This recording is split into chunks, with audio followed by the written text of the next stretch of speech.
വിന്താലു ആയാലോ? അതും ഈസി ആയിട്ട് പ്രഷർ കുക്കറിൽ ചെയ്തെടുക്കാവുന്നത്. നോക്കാം എങ്ങനെ ചെയ്യാൻ.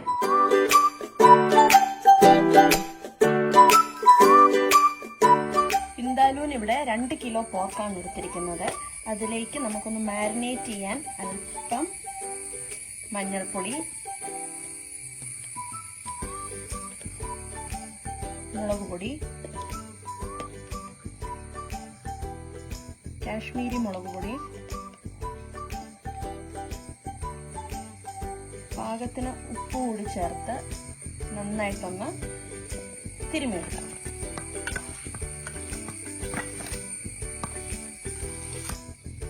നമ്മൾ തിരുമ്മി വെച്ചിട്ടുണ്ട്. ഇതിലേക്ക് ഒരല്പം വിനാഗിരി ചേർത്ത് കൊടുക്കുകയാണ്. വിന്താലുവിന്റെ മെയിൻ ആണ് വിനാഗിരി എന്ന് പറയുന്നത്.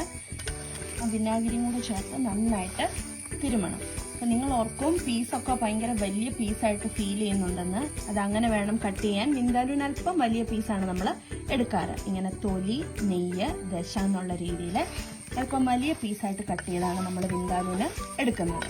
അപ്പം അങ്ങനെ തന്നെ വാങ്ങിക്കാൻ ശ്രദ്ധിക്കണം. നമുക്കിത് നന്നായിട്ട് ഒന്ന് തിരുമ്മി ഒരു 30 മിനിറ്റ് മാറ്റി വെക്കാം. പോർക്ക് നമ്മൾ മാറ്റി വെച്ചിട്ടുണ്ട്. ഇനി നമുക്ക് മസാലക്കൂട്ട് പ്രിപ്പയർ ചെയ്യാം. ഇതാണ് അതിനുള്ള കൂട്ട്: കടുക്, ഉലുവ, പെരിഞ്ജീരകം, കുരുമുളക്, സാദാ ജീരകം, ഒപ്പം പട്ട, ഗ്രാമ്പു, ഏലക്ക. ഇത്രയും വിനാഗിരി ചേർത്താണ് നമ്മൾ അരച്ചെടുക്കുന്നത്. അപ്പൊ നമുക്ക് അരച്ചെടുക്കാം. അല്പം വിനാഗിരി കൂടി ഒഴിക്കാം.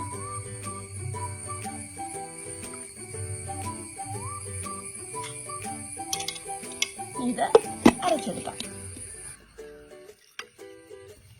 വിന്താലു മസാല നല്ല അരഞ്ഞു വന്നിട്ടുണ്ട്. ഗ്രേവിക്ക് വേണ്ടിയിട്ട് നമ്മൾ ഇഞ്ചി, വെളുത്തുള്ളി, ചെറിയുള്ളി ഏകദേശം ഒരു 2 കപ്പ് ചെറിയുള്ളി എടുത്തിട്ടുണ്ട്.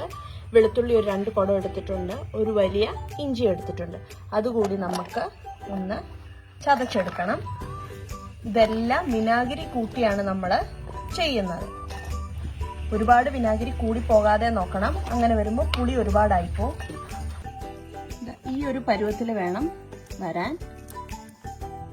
ഒരു പ്രഷർ കുക്കർ എടുത്ത് അല്പം വെളിച്ചെണ്ണ ഒഴിച്ചു കൊടുക്കാം. ഒരല്പം മതി, കാരണം പോർക്കിൽ നിന്ന് നല്ലപോലെ നെയ്യിറങ്ങും. ഒരല്പം വെളിച്ചെണ്ണ ഒഴിക്കാം. ഇനി പ്രഷർ കുക്കർ അല്ല, അടുപ്പിൽ വെച്ച് അല്ലാതെയോ വേവിക്കുന്നെങ്കിൽ അങ്ങനെയും ചെയ്യാം. അപ്പം വെളിച്ചെണ്ണ ചൂടാവുമ്പോഴേക്കും നമ്മൾ അരച്ച് വെച്ചിരിക്കുന്ന ഇഞ്ചി വെളുത്തുള്ളി പേസ്റ്റ്, ഒപ്പം ചെറിയുള്ളിയും കൂടെ ഉള്ള പേസ്റ്റ് ഇടാം.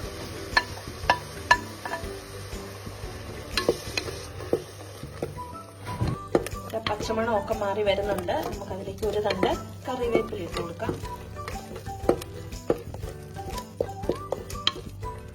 പച്ചമണം നന്നായിട്ട് മാറി കഴിയുമ്പോൾ നമ്മുടെ വിന്താലു മസാല ആഡ് ചെയ്യാം. മസാല ചേർക്കുമ്പോൾ തന്നെ നല്ലൊരു മണമാണ്. മസാല നല്ലപോലെ മൂത്ത് വന്നിട്ടുണ്ട്. അതിലേക്ക് നമ്മൾ എടുത്ത് വെച്ചിരിക്കുന്ന മാരിനേറ്റ് ചെയ്ത് വെച്ചിരിക്കുന്ന പോർക്ക് ചേർക്കാം. നന്നായിട്ടൊന്ന് മിക്സ് ചെയ്ത് കൊടുക്കുക. ഗ്രേവി എല്ലായിടത്തോട്ടും ഒന്ന് വരുന്നത് പോലെ.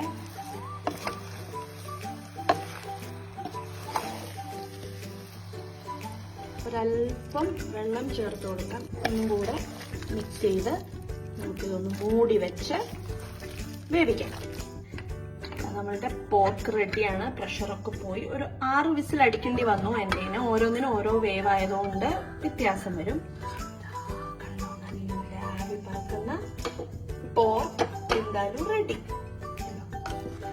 നിറമൊക്കെ മാറി നല്ല ഗ്രേവിയൊക്കെ വന്ന് സൂപ്പറായിട്ടുണ്ട്. ഇതിനി നമുക്ക് സെർവ് ചെയ്യാം.